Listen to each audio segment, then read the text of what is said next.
gadget, you know what? You can do this one. Yung reflection sa akin ng camera, ang taba kong tingnan. Mataba naman talaga ako. Okay, not just for documents, not just for video calling, not just for your work, but also for your game.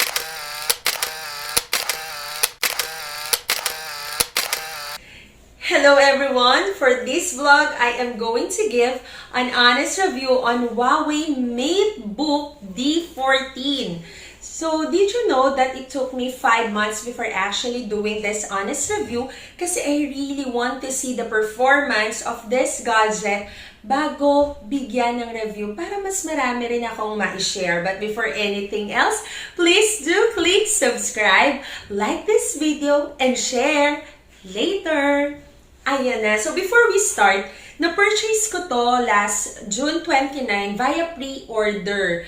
No? Ibig sabihin, pre-order muna, then dumating siya ng July 3. And dahil bagong-bago pa lang nun ang Huawei Matebook D14, ang dami niyang freebies. I'll show you first the different freebies na nakuha ko.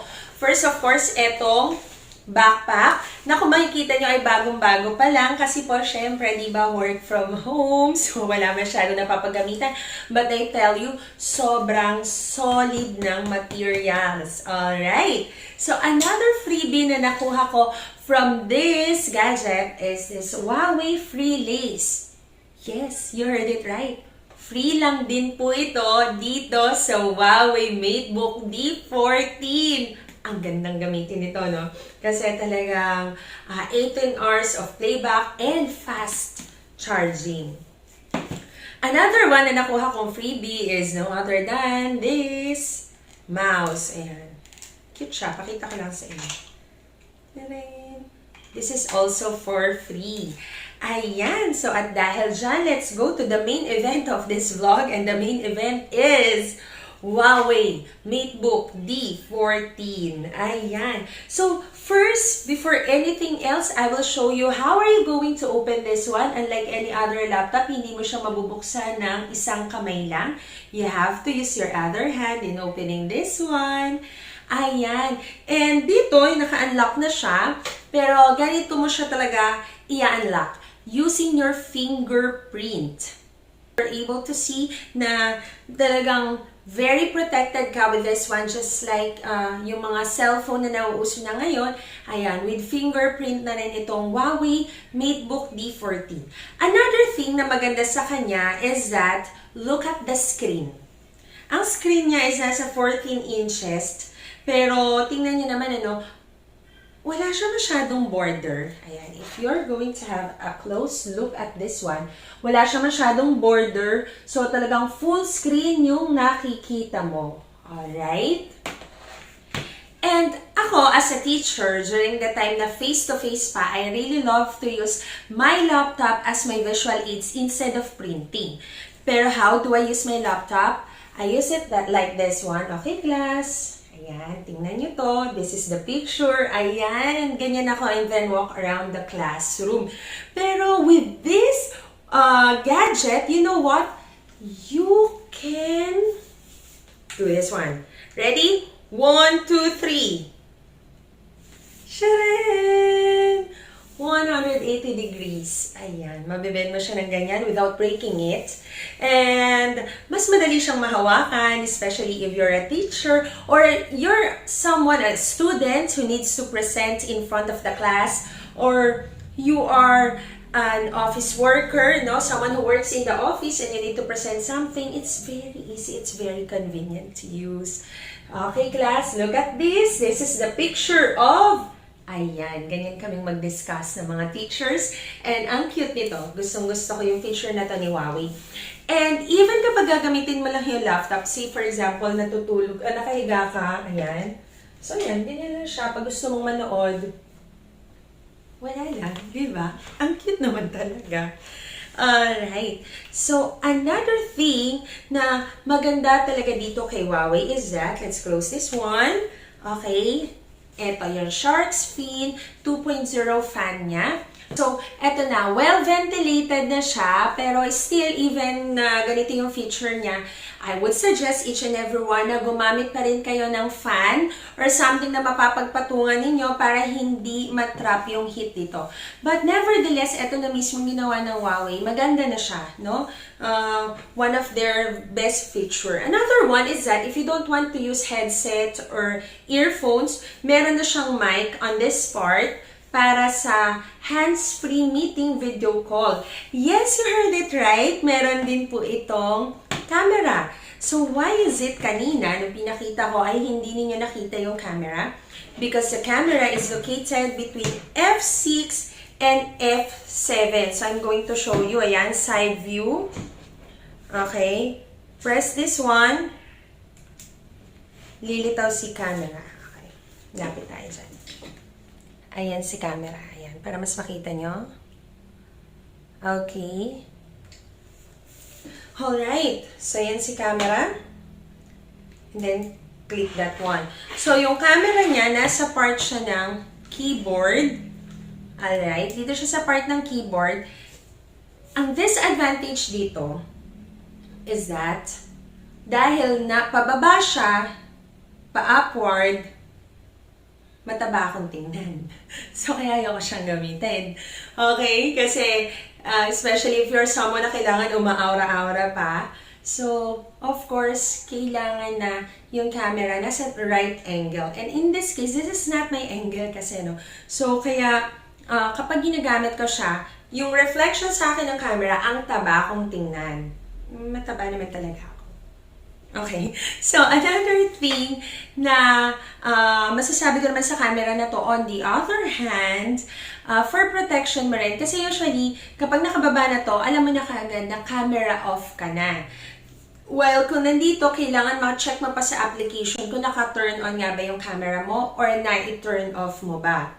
Alright, so another thing na nagustuhan ko with this one is super advanced na to because ang charger niya is using Type-C. Type-C is usually the usual charger right now of the modern telephones or the new telephones out in the market or cell phones out in the market. Ang 90s ng telephone. Okay, so Type-C charger is the charger of this Huawei Matebook D14. So, ito rin yung usual charger na makikita ninyo. So, ayan, kaya andali. Usually, yan ang problem kapag sa laptop. Kapag nasira yung charger, ang hard to find. Minsan, you really have to order overseas na yun yung dahilan kung bakit nakakasagabal siya sa work. Wherein, eto talaga, no, very accessible na talaga out in the store. Eto. Kaya easy access na rin. Another thing na nagustuhan ko dito is Ryzen 5 na siya. Ano ibig sabihin nun? You can use this not just for documents, not just for video calling, not just for your work, but also for your game. So sa susunod kong vlog, ang gagawin natin, maglalaro tayo using this one para makita nyo gaano siya kabilis. Yes, you know what? In my 5 months na ginagamit to, hindi ko naranasan yung nag-lag dahil sobrang punong-puno na yung memory niya. No! Ang dami kong documents sa loob nito, ang daming nakalagay dito, but still, ang bilis niya pa rin.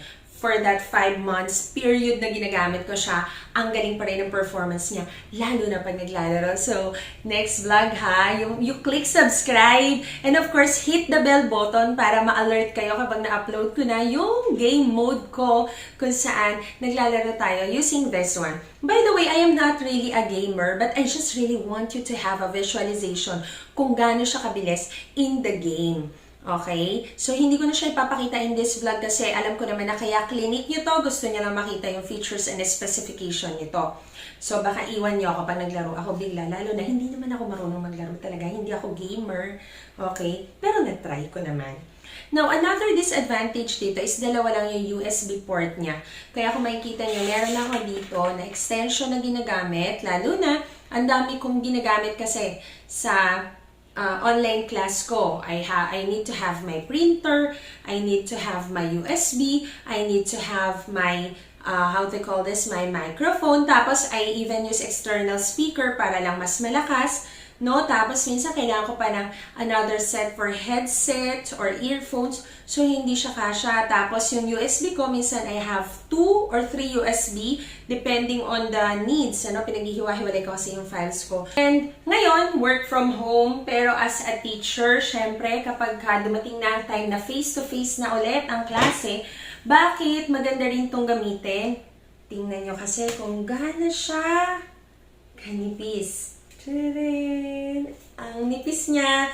Okay, hindi mo na kailangan gumamit ng extra bag. Tapos, ito lang yung charger. Diba usually yung charger yung nagpapa-bulky ng laptop. And ang timbang lang niya is 1.38 kilogram.